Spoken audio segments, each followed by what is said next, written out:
आज supreme court का फैसला हो, इस बात को साबित कर देता है कि अरविंद केजरीवाल जी की गिरफ्तारी पिछले 2 साल से आम आदमी पार्टी के नेताओं और मंत्रियों का विच हंट, पिछले 2 साल से चल रहा ये फर्जी शराब घोटाले का इन्वेस्टिगेशन सिर्फ और सिर्फ भारतीय जनता पार्टी का एक षड्यंत्र है।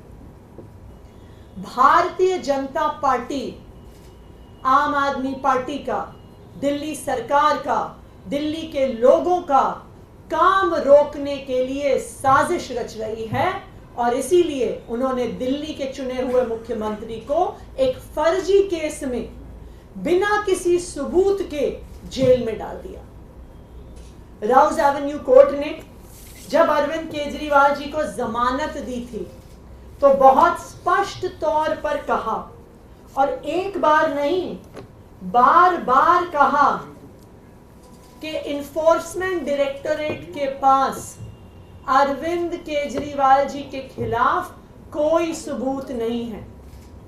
उन्होंने ये भी कहा कि ईडी इस केस में एक बायस के साथ एक्ट कर रही है। ये कोर्ट के शब्द हैं, ये हमारे शब्द नहीं हैं। आज राउज एवेन्यू कोर्ट के उस फैसले पर सुप्रीम कोर्ट ने भी मोहर लगा दी और अरविंद केजरीवाल जी को ईडी के मुकदमे में जमानत दे दी।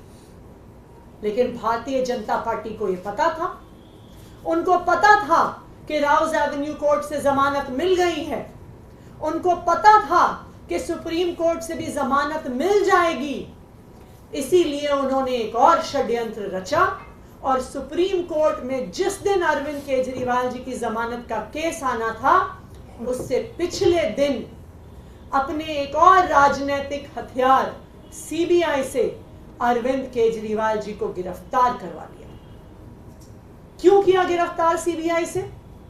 सिर्फ और सिर्फ इसलिए गिरफ्तार करवाया कि अगर ईडी के केस में जमानत मिल गई तो अरविंद केजरीवाल जी बाहर आकर 10 गुना स्पीड से दिल्ली के लोगों का काम करने लग जाएंगे। और भारतीय जनता पार्टी का षड्यंत्र रुकता नहीं है, इसलिए सीबीआई के केस में अरेस्ट किया।